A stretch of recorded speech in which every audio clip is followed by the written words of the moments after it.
ایک امتحان سے گزر رہے ہیں، تو پاکستان کی طرف کوئی مالی آنکھ کے ساتھ نہیں دیکھ سکتا، اور وہ اس لیے کہ قائد عوام شہید ذوالفقار علی بھٹو نے اس ملک کو ایٹم بم کا تحفہ دیا، اور وہی قائد عوام شہید ذوالفقار علی بھٹو کا ایٹم بم آج پاکستان کا آج بھی دفاع کر رہا ہے۔ گری خدا بخش میں شہید ذوالفقار علی بھٹو آج بھی ہمارا دفاع کر رہا ہے۔ آپ کو معلوم ہے کہ آپ ہی کے سرزمین سے قائد عوام شہید ذوالفقار علی بھٹو نے یہ اعلان کیا تھا کہ ہم گھاس کھائیں گے مگر ہم بم بنائیں گے۔ یہ تاریخی قائد عوام شہید ذوالفقار علی بھٹو کے الفاظ گلگت بلتستان کے سرزمین سے اٹھا تھا۔ تو میں پورا پاکستان کو بتانا چاہتا ہوں کہ یہ ایٹم بم کا تحفہ گلگت بلتستان کے عوام کی طرف سے پاکستان کے لیے۔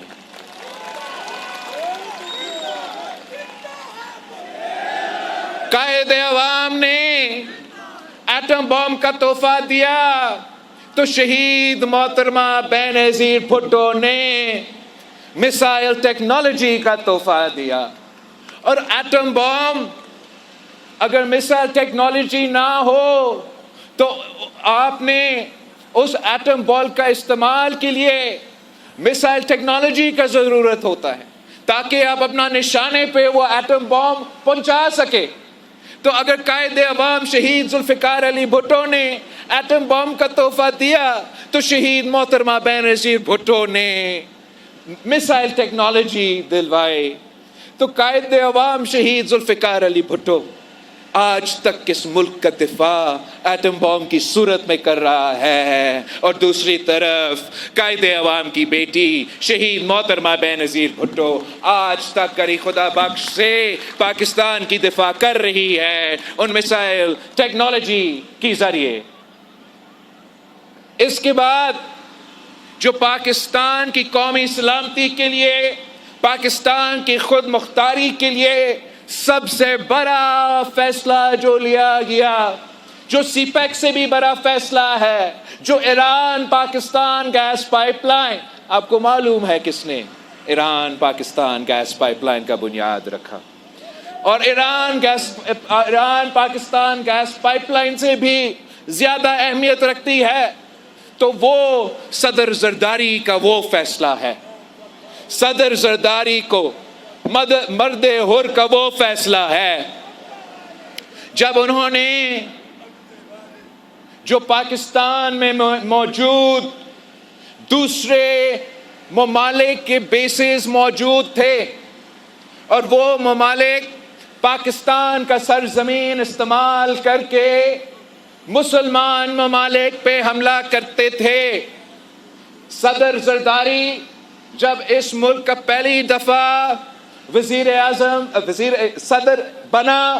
تو صدر زرداری نے وہ تمام bases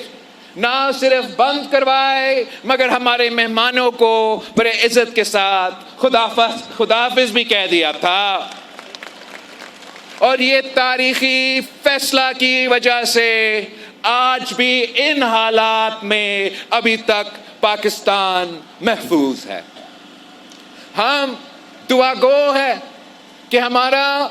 chief of the defence forces field marshal صاحب کے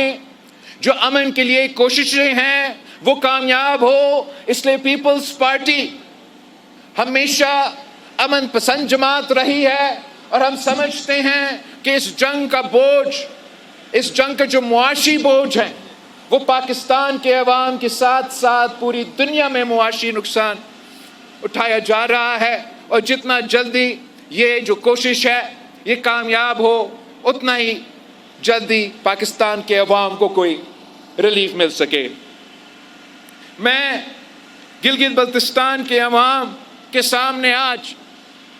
جو پاکستان پیپلز پارٹی کی اس الیکشن کے سلسلے میں اور آنے والے حکومت کے لیے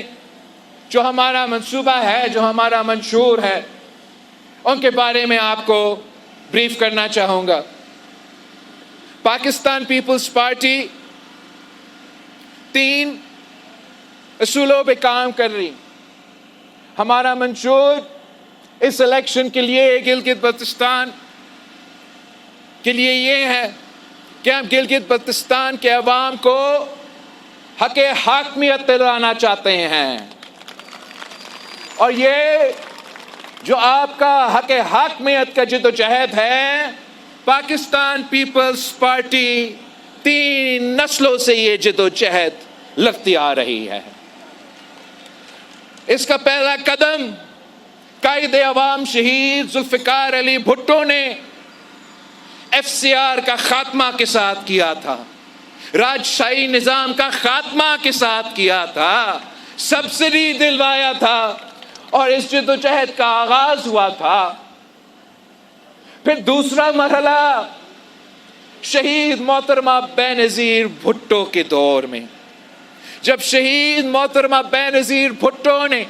1994 میں LFO کے ذریعے یہاں گلگت بلتستان میں سیاست کی بنیاد رکھی، سیاسی حقوق دلوائی تھی، وہ شہید محترمہ بینظیر بھٹو نے دی۔ اگر آج گلگت بلتستان میں یہ تمام سیاسی جماعتیں سیاست کر رہے ہیں، اپنے پرچم لہرا رہے ہیں، اپنے پارٹی کے نام پہ ووٹ مانگ رہے ہیں، تو وہ شہید محترمہ بینظیر بھٹو کی وجہ سے۔ اس کے بعد یہ جدوجہد آگے بڑھا تو کس نے بڑھایا؟ Pakistan Peoples party. 2008 میں پاکستان پیپلز پارٹی کو وفاق میں موقع ملا تو صدر زرداری نے گلگت بلتستان کو شناخت دیا۔ صدر زرداری نے ایک نام آصفہ کا رکھا، دوسرا صدر زرداری نے گلگت بلتستان کا نام رکھا، اور تیسرا صدر زرداری نے خیبر پختونخوا کا نام رکھا۔ صدر زرداری نے گلگت بلتستان کو نہ صرف شناخت کی، صدر زرداری نے یہ انتظامی صوبہ بنایا۔ صدر زرداری، اگر آج الیکشنز ہو رہے ہیں، یہ ممبرز الیکشن صدر زرداری کا برا بھلا کہہ کے ووٹ مانگ رہے ہیں، اگر کوئی CM کا امیدوار ہے، اگر کوئی گورنر کا امیدوار ہے، تو یہ تمام چیزیں صدر زرداری نے ان کو دیا ہے۔